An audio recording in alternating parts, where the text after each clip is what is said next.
Namaste. Good morning, good afternoon, good evening, wherever you are in the world. Thank you for joining me here today. I am Durgananda Saraswati, also known as Alix Claire Erie. And today I'm going to be answering the question, what is Tantra? So Tantra is so many things. It's a vast, vast subject. And at the base, Tantra is a science. Most people mistake Tantra for being some kind of really passionate sex where you can have some experience. Now, Tantra is that. Tantra has that in it. But that part of Tantra is very, very small. In fact, Tantra is an entire lifestyle. It integrates into every part of life. It integrates into work, into the home life, into your service life. Your society. Tantra is a science. And what that means is it's a systematic way for acquiring information. If you tell that to most physicists nowadays, there's some open-minded ones, but if you tell that to most physicists, they will tell you to leave their room. I know this because I was an academic physicist and I was talking about consciousness and meditation and Tantra with my professors. But anyway, the difference between physics, biology, mathematics, and Tantra is that in one case you have an objective science and in the other case you have a subjective science. So what that means is that objective science, you have the observer, you have the object that you are observing, and you want to eliminate the bias of the observer in the objective science. You're focusing only on the object. In the subjective science, however, you have the information that the observer is receiving from the object that is considered to be valid in the information acquisition. So in the objective science, you have complete separation of the object and the observer, and then in subjective science, you actually have the union of the object and the observer. And why is that interesting? To me, that was very interesting because I was studying theoretical physics, and there is this like holy grail of science called the grand unified theory. They want to find one equation, one very elegant equation that describes the entire universe. And I realized we cannot describe the entire universe if we are excluding certain types of information or if we're not even acknowledging that that information is real. And so the information that is coming from the observer, we actually have to classify it. Is it valid information or not? And so there's actually, in the yogic and tantric philosophy, there's 5 types of information. There is right knowledge, and that's what we want. For a good science, we want right knowledge. Then there's 4 other types that we can't really admit as being a valid source of information. So those other 4 types are wrong knowledge. And one example that I can give for wrong knowledge is if you see a rope on the ground, for example, and you get really scared and you think it's a snake. This is wrong knowledge. You're just mistaking what's happening. Okay, then you have dream. You have a dream, you wake up, it feels super real. You think that it was something really real, and then you realize, oh, that didn't actually happen. So dream is another form of information that is not completely right. Maybe you have some kind of precognition. Precognition is actually a symptom of Tantra that we call a siddhi. We can talk about that later. Precognition can happen in dreams, but it's not going to happen in exactly the same way as it would happen in real life. Maybe it's going to happen in some way that makes you think it's going to happen, but dream is not a valid source of information acquisition unless you're able to really discriminate between what part of the dream is reality, is expressing reality, and what part of the dream is just kind of like a fantasy. And then that's the next part. We have a 4th part of this type of information, and that is fantasy. So let's say you're in love with a boy or a girl and you sit around daydreaming about being married. Maybe you'll be married to this person in the future. Maybe even you'll have the exact dress or the exact people, but this is a fantasy. Maybe you won't be married to this person in the future. Fantasy. Fantasy is not right knowledge. And then finally you have memory. And we all know, probably most of you know, that memory is often very distorted. One person will remember an event, a second person will remember an event, a third person will remember an event, and they all have a very, very clear vision in their memory of what's going on, and they swear that this is what happened, but they all disagree. So memory is not a valid source of information acquisition.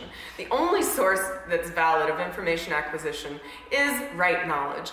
And the techniques, the systematic techniques of Tantra and yoga are what is purifying the body of the observer, the vessel, the machine, so that it can be sharpened like a laser to be able to receive information and discriminate that information into what is junk and what is valid. So Tantra at the base is a science. But what can we get from that science?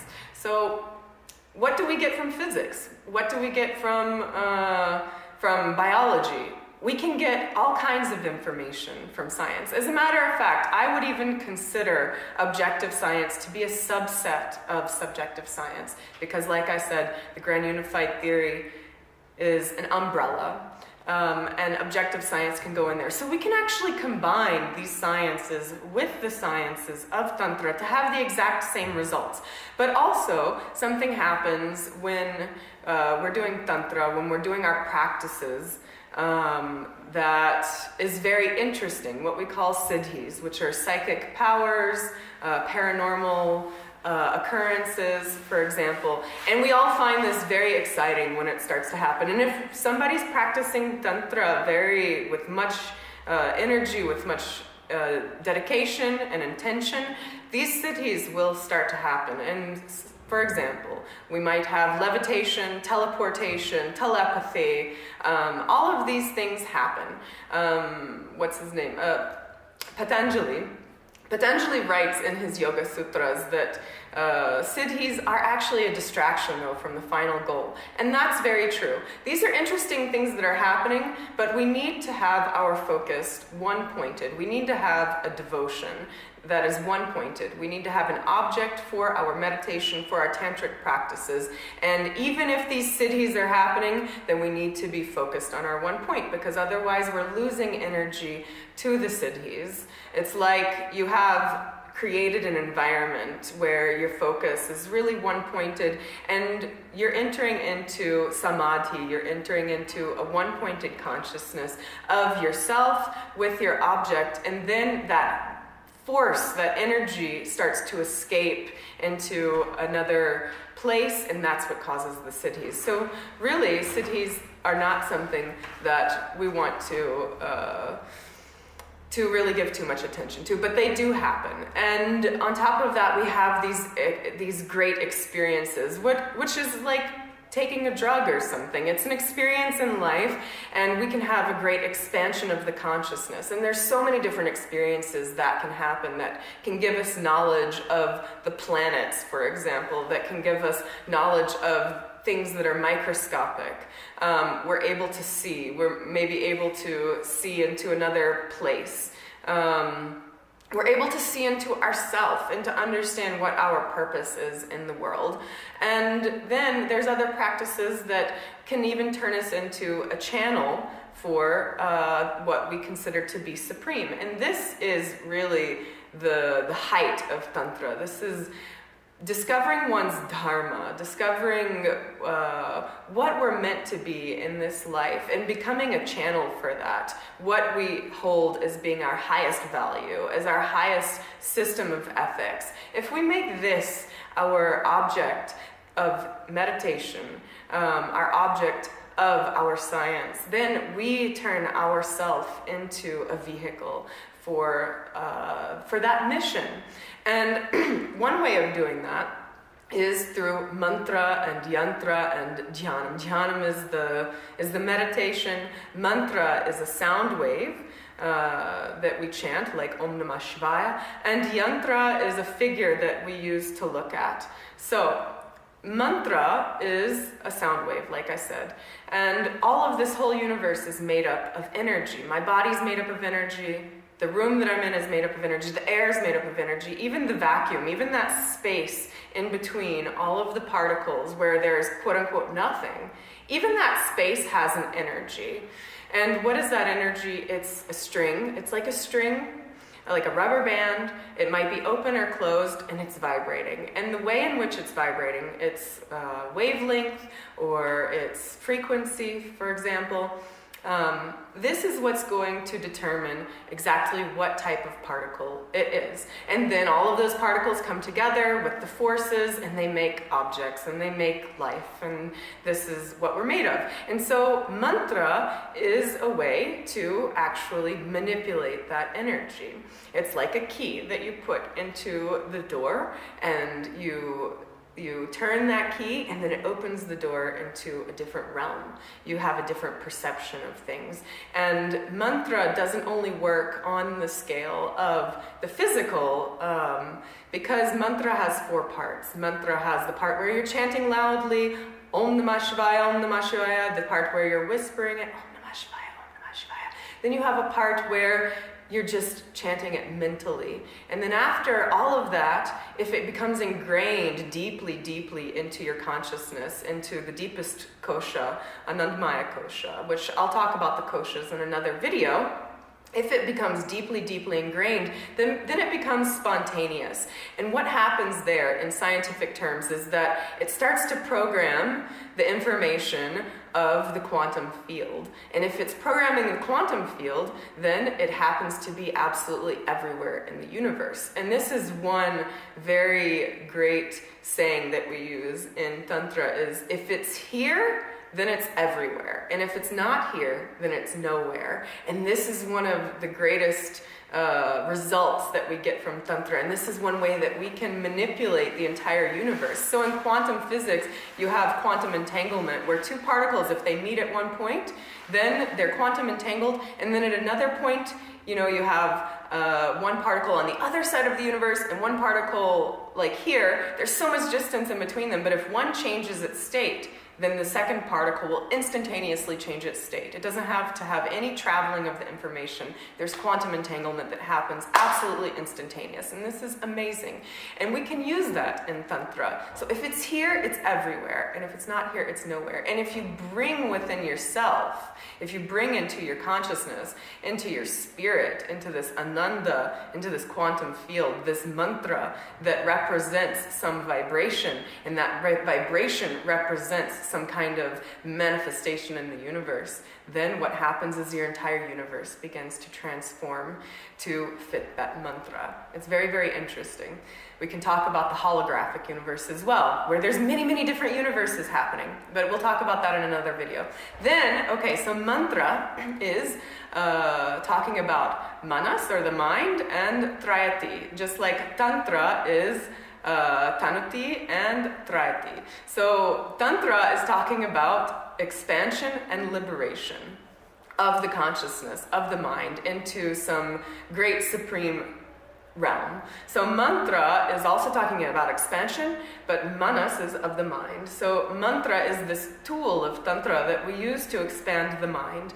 And then, but what happens when the mind just keeps expanding and expanding and expanding? We need it to come back. We need it to come back into our body. We need it to come back into this physical place. So what we give is another type of vibration in its form, and that's the yantra. The yantra is we're going to open our eyes, we're going to look at it. It might be a flame, it could be one of these geometric figures that we see with squares and circles and triangles, but what it's going to do is it's going to bring the consciousness back to this point through the vibration of the light waves that are coming into your into your body, into your eyes. And so with the voice, with the sound, the mantra is expanding the consciousness, but then we create a feedback loop with the yantra, the visual that we can see. Then we can add a third part for the mind, which is the dhyanam, and that's this meditation. So for instance, if we're chanting about Shiva, Om Namah Shivaya, then we have the Shiva yantra, which you can find on Google.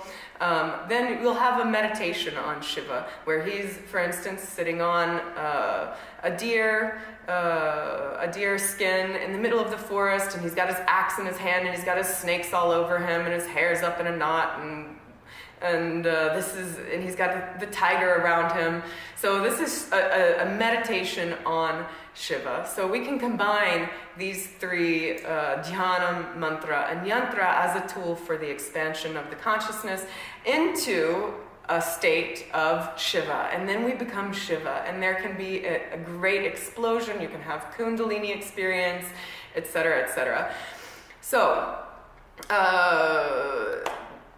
we have mantra, yantra, dhyanam, and what's happening is there's a yoga that's happening. There is a union of the consciousness of the observer with that object that's being observed, and in this case we were talking about Shiva. Tantra is much more than that, though. Tantra is talking about ritual, it's talking about devotion, it's talking about magic, okay? It's talking about mathematics, it's talking about consciousness, it's talking about guru, it's talking about all of these things, and it's very vast. It's a science. Yes, it is sex, because we can bring it into the home. We can have these experiences of the expansion of consciousness into the supreme for couples. It's not just a practice that you can do by yourself. It's a practice that you can also do with your partner. As well, what was I going to say? Tantra is when we're talking about yoga. There's 4 types of yoga, and I've done a video on the 4 types of yoga that you can find on my page. And the first 2 types are Hatha Yoga and Ashtanga Yoga. Hatha Yoga is purifying of the body.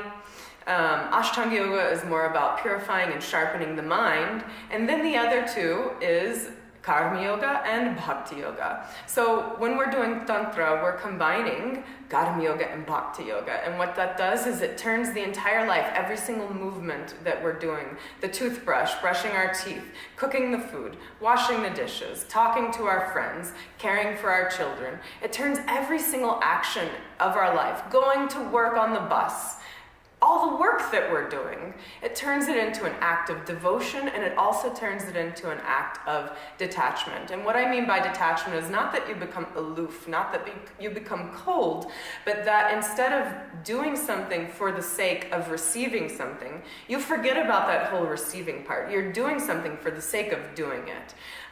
So if you're washing the dishes, I'm not washing the dishes so that they're going to get clean. I'm washing the dishes because it's a beautiful practice. Feeling this water, this blessed gift that I have from the universe on my hands, feeling the glaze of the plate underneath, the flowers that are painted on the plate, whatever. Okay, you're really getting engrossed and absorbed in this moment right now. And then you're not thinking about what it can provide to you. You're not thinking about, I'm going to work so that I can get money. So you eliminate this separation between all of the negativity that you can be doing in your work and the fact that you're getting money from it. So there's a lot of things that are happening in the world that we can talk about them as being a negative, for example. And people are going to work, they're making lots and lots and lots of money, and they're not thinking about the consequences of it. So actually, if you're living a tantric life, you are thinking about the consequences of it, and everything that you do, you're going to be morally aligned with and ethically aligned with. So this is the Karma Yoga, is the detachment. So you're doing something because you really can be absorbed in it. You're not thinking about a result. And then there's the devotion. So you're also doing something because you believe in it so deeply, so greatly. Your morals and your ethics and your vision of a pure, beautiful world. Shivam, Satyam, Sundaram. Shivam is this pure, fresh consciousness of bliss. Satyam is truth, absolute truth, honesty, and Sundaram is meaning beauty. So you do everything in devotion of this Shivam, Satyam, Sundaram to make your world an art. Okay, so when you combine Karma Yoga, the action of detachment, with Bhakti Yoga, the action of devotion, of art, then your life becomes something that the history books can write about. Okay, on that note, Tantra is vast. I could keep talking about Tantra for days, but it'll help me if you send your questions to me. That way I can answer very specifically your questions. I've given you a nice introduction to Tantra here. So please write me at ACERIE, that's my name, AC Erie, at limitlessexistence.org. Or you can comment here in the bottom of the video, or you can also contact me on Facebook. I'm facebook.com at /Tantrika Guruma, TANTRIKA GURUMA. So contact me, send me your questions, and thank you for being with me today. Thank you for watching. Namaskar.